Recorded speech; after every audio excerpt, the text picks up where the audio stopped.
Mesdames et messieurs, bonsoir. Bienvenue dans ce journal sur Tazoudé TV.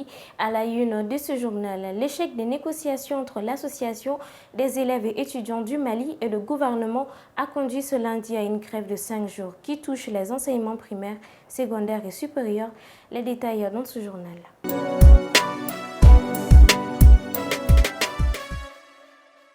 Mesdames et messieurs, bonsoir. Comme annoncé dans les titres, suite à l'échec de la négociation entre l'Association des élèves et étudiants du Mali et le gouvernement, le bureau de coordination de l'AEM a décidé d'observer 120 heures de grève générale à compter de ce lundi 21 novembre 2022 qui touche les enseignements primaires, secondaires et supérieurs. Les explications de Assetou Keita et de Moussa Samake. Paralysie du secteur de l'éducation, l'Association des élèves et étudiants du Mali entre dans une grève de 120 heures avec plusieurs points dans leur cahier de doléances, dont le retard sur les paiements des bourses et l'absence des infrastructures adéquates dans les espaces universitaires. Les causes de cette grève sont nombreuses. La première cause de cette grève, ça c'est les retards des bourses des étudiants. La deuxième cause est que les infrastructures qui sont vitales dans les instances universitaires, donc ces infrastructures ne sont pas rassurées vraiment même à 20%. Cette grève intervient après l'échec des négociations à plusieurs reprises. Avec l'infatigable Serou Sirmaniare, il a fait les démarches envers les autorités pour avoir une solution absolue dans cette crise-là. Mais jusqu'à présent, rien n'a signalé d'abord. Selon certains étudiants, les autorités maliennes ne se soucient point de leur situation et trouvent cela désolant. D'abord, moi je m'adresse aux élèves et les étudiants du Mali de rester mobilisés, de rester derrière le comité AEM, derrière M. Sirman Serdouniaré. Il faut rappeler que cette grève entamée par le bureau de la coordination de l'Association des élèves et étudiants du Mali est reconductible, défaut d'un dénouement heureux. Action citoyenne, l'un des fils de Senou vole au secours de sa communauté avec la réalisation des caniveaux et la réhabilitation d'une voie publique. L'objet est de jouer sa participation au développement de sa localité. Zoom sur les travaux avec Moussa Samake. Chaque citoyen doit jouer sa partition pour le développement de sa commune. Cette leçon de citoyenneté est bien comprise par ce natif de Senou qui vient de réaliser des travaux de creusage de caniveaux au bonheur de sa population et pour le développement de sa commune. Ces travaux que vous venez de constater n'est pas seulement les premiers travaux que j'ai engagés ici à Senou. Peut-être c'est l'un des plus gros travaux que j'ai entamés. Sinon, c'est depuis en 2016 que j'ai commencé à apporter des équipements ou des solutions aux problèmes de ma population.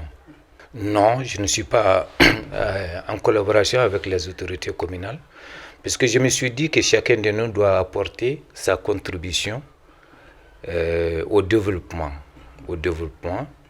Il ne s'agit pas seulement d'être un élu consulaire communal pour apporter ce que tu peux apporter en termes de développement à ta population. Le but, c'est d'apporter à la population exactement ce dont ils ont besoin.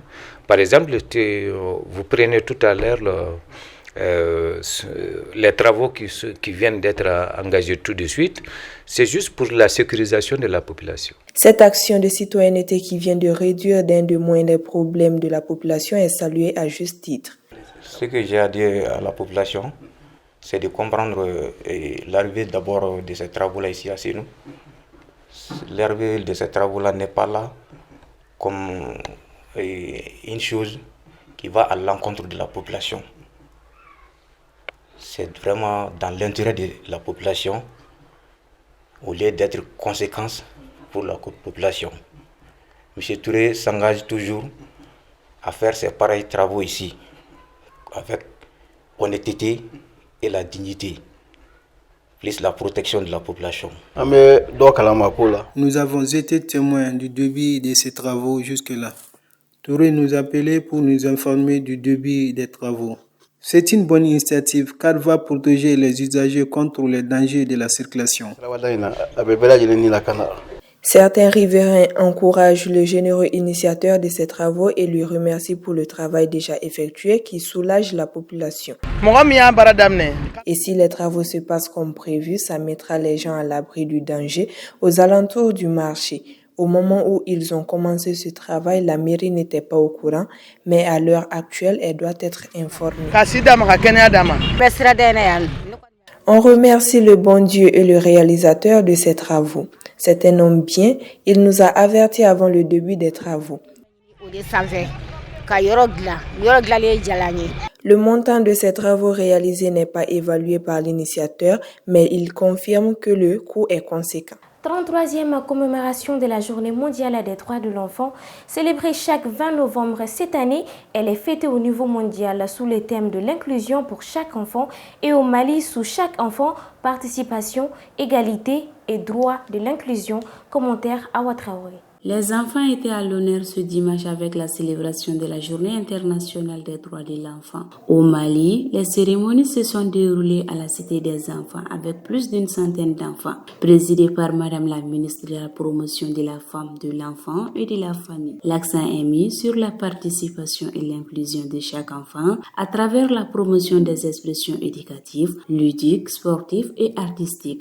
Le jeu et le sport ont été choisis comme facteurs d'inclusion et de progrès pour chaque fille ou garçon, ce qui a permis à des centaines d'enfants organisés en équipes mixtes et inclusives de s'initier à des sports et jeux qu'ils n'avaient jamais pratiqués. L'occasion fut pour l'UNICEF, organisation quasi présente aux côtés des enfants, de profiter de ce moment fort, de plaidoyer pour rappeler la nécessité de continuer à engager avec enthousiasme pour chaque enfant, pour chaque droit. Mesdames et messieurs, à présent, place à l'actualité internationale qui nous amène en Afrique avec le sommet de la francophonie, en Ukraine avec des frappes aériennes ciblant la centrale nucléaire et en Nouvelle-Zélande avec un avant-projet de loi pour ouvrir le droit de vote aux plus jeunes. C'est commenté par Assitou Keita.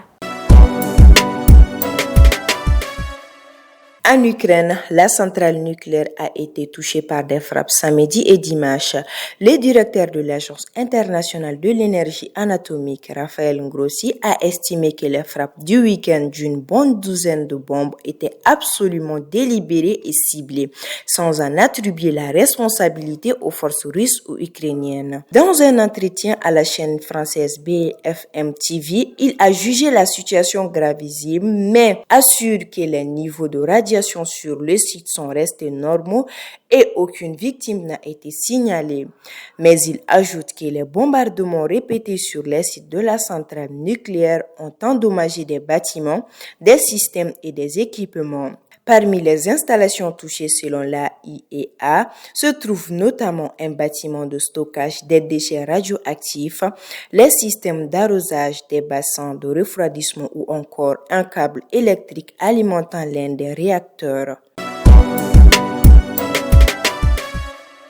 En Nouvelle-Zélande, l'issue d'un arrêt de la Cour suprême, la première ministre Jacinda Ardern a dévoilé lundi 21 novembre un avant-projet de loi pour ouvrir le droit de vote aux plus jeunes. Le tribunal a estimé que l'âge actuel du droit de vote fixé à 18 ans enfreint les droits des plus jeunes, incitant le gouvernement à envisager de l'abaisser à 16 ans. Ce changement serait difficile à adopter et ne pourrait être expliqué avant l'élection générale de 2023, a prévenu la première ministre. En Nouvelle-Zélande, l'issue d'un arrêt de la Cour suprême, la première ministre Jacinda Ardern a dévoilé lundi 21 novembre un avant-projet de loi pour ouvrir le droit de vote aux plus jeunes. Le tribunal a estimé que l'âge actuel du droit de vote fixé à 18 ans enfreint les lois des plus jeunes, incitant le gouvernement à envisager de l'abaisser à 16 ans. Ce changement serait difficile à adopter et ne pourrait être appliqué avant l'élection générale de 2023, a prévenu la première ministre. En Afrique, le sommet des 88 pays membres du bloc francophone s'est achevé dimanche 20 novembre en Tunisie avec l'objectif affiché de peser davantage dans le règlement des crises, notamment en Afrique. Sur l'île de Djerba, les travaux du dimanche ont été en grande partie consacrés à la défiance citoyenne avec des populations lassées, des turbulences politiques, notamment en Afrique de l'Ouest, où se sont produits récemment des coups d'État au Mali et au Burkina Faso.